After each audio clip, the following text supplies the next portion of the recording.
Session 3. Now we have an understanding of what an unconscious moment is, and just to really confirm this with you and reiterate, because I think it's super important, an unconscious moment through either visual stimulation or auditory, which we're going to make a comprehensive list now, lets you know if your client is in trance based on what you've done so far, the techniques you've applied, and maybe the induction you've used. If you are seeing or hearing those unconscious moments, it lets you know that your client is in trance. And we know now that in order to help cure or fix a client, they have to be in this said trance or more unconscious. If, however, you've applied certain techniques, you've done your favorite induction, you've done your favorite hypnotic routine, but you're not seeing or hearing any of these unconscious moments that we're going to make a list of now, it means that more work needs to be done.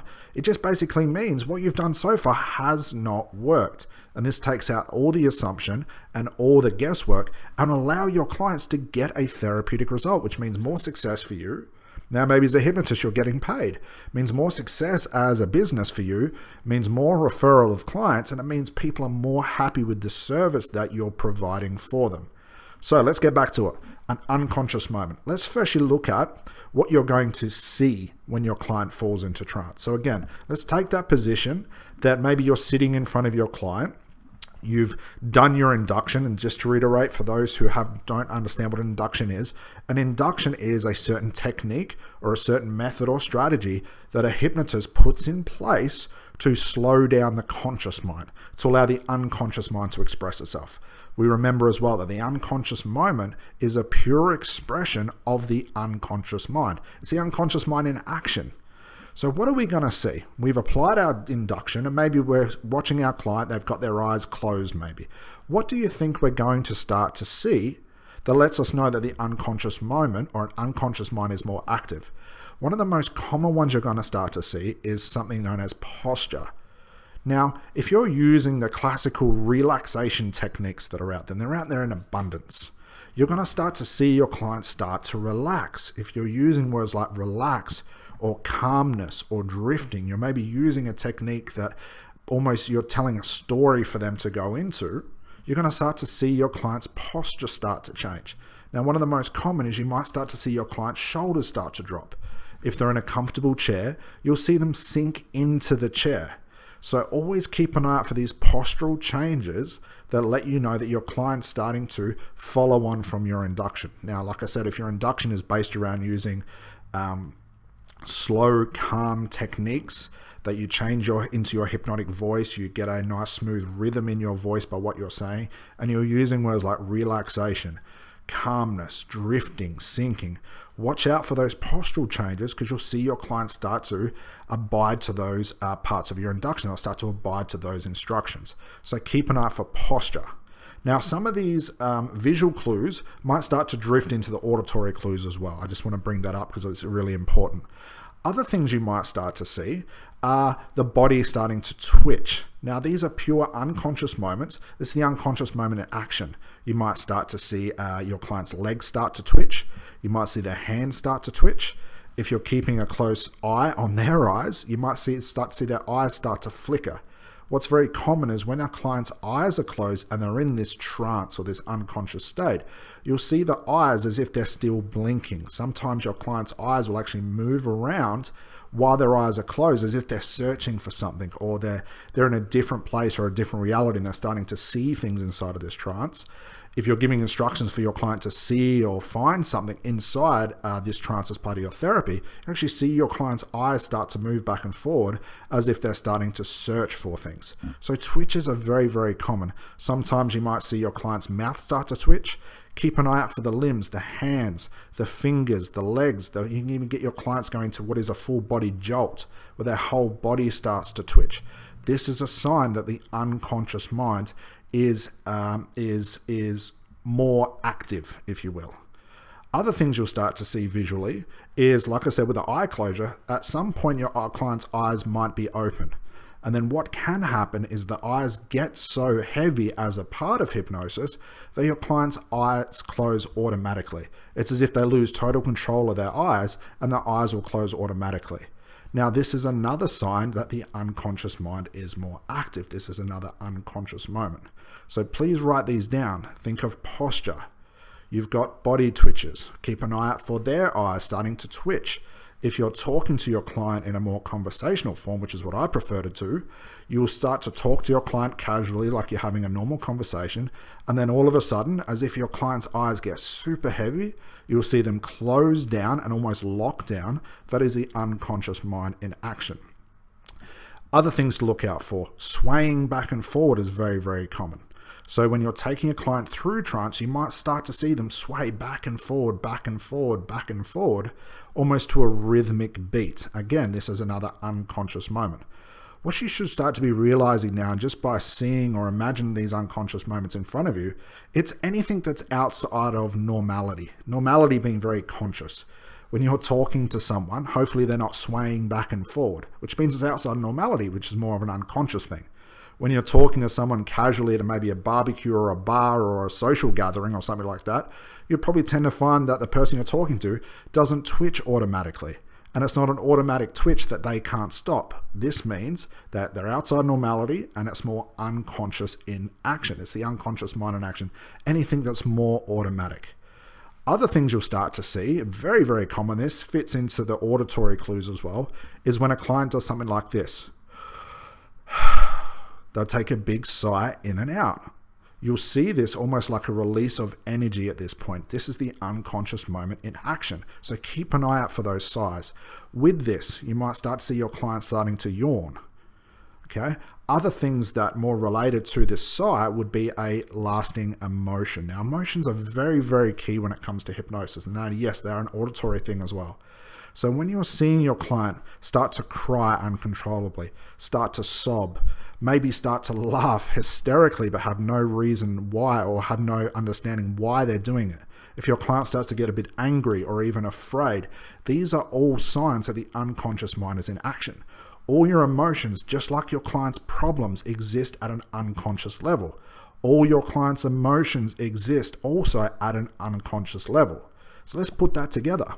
If your client's starting to cry while talking about their problem or going through this induction phase, if your client starts to laugh hysterically, if your client starts to reveal any sort of emotion, this just means that the unconscious mind is in action. It's starting to have a pure and natural expression.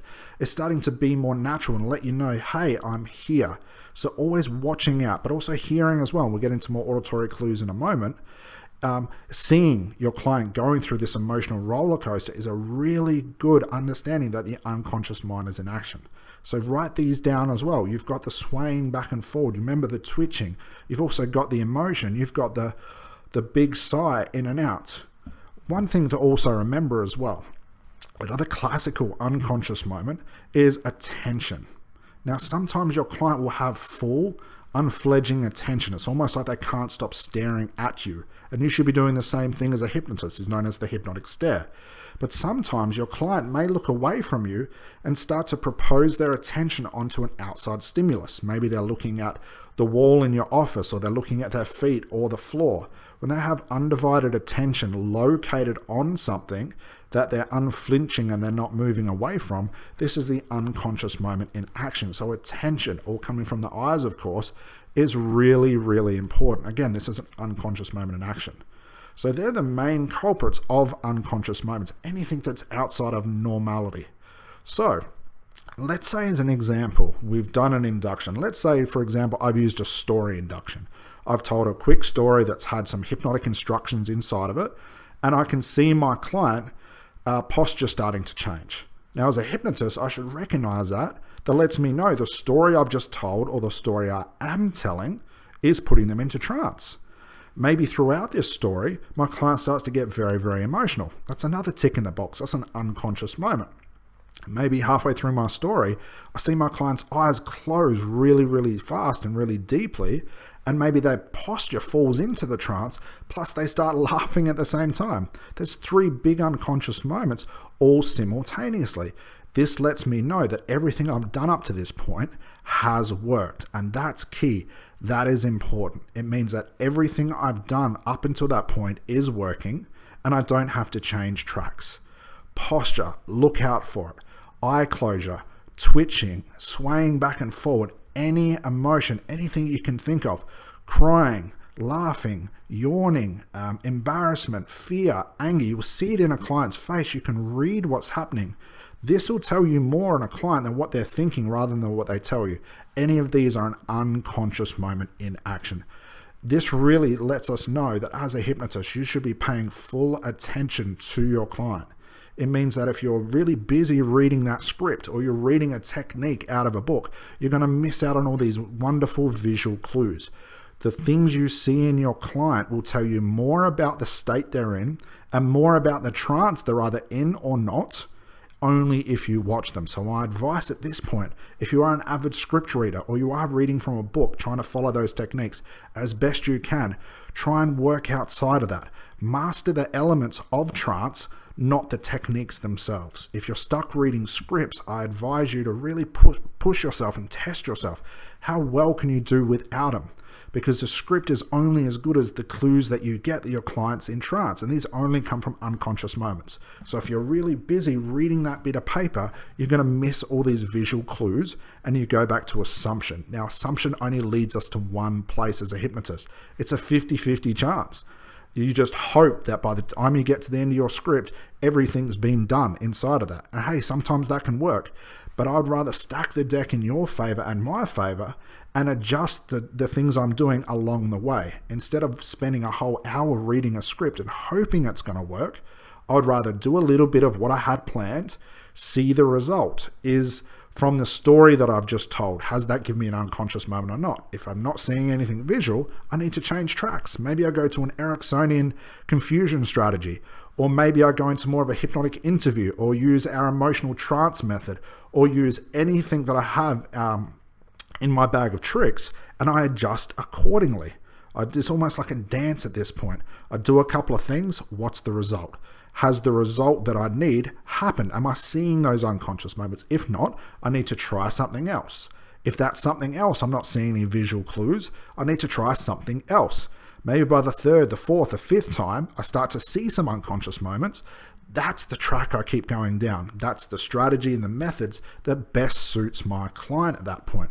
We always have to remember that no client is going to be the same. So the same visual clues that you see in one client probably won't happen for the next client. Or if they are, they'll be ranging, or they might be exactly the same. Anything can happen. We have to be on our toes. We have to be creative, and unconscious moments allows us to do this.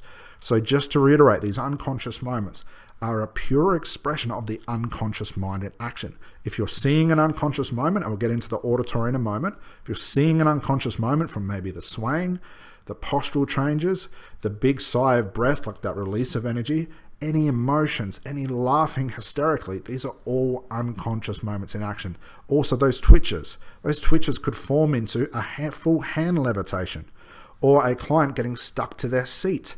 These are all unconscious processes in action.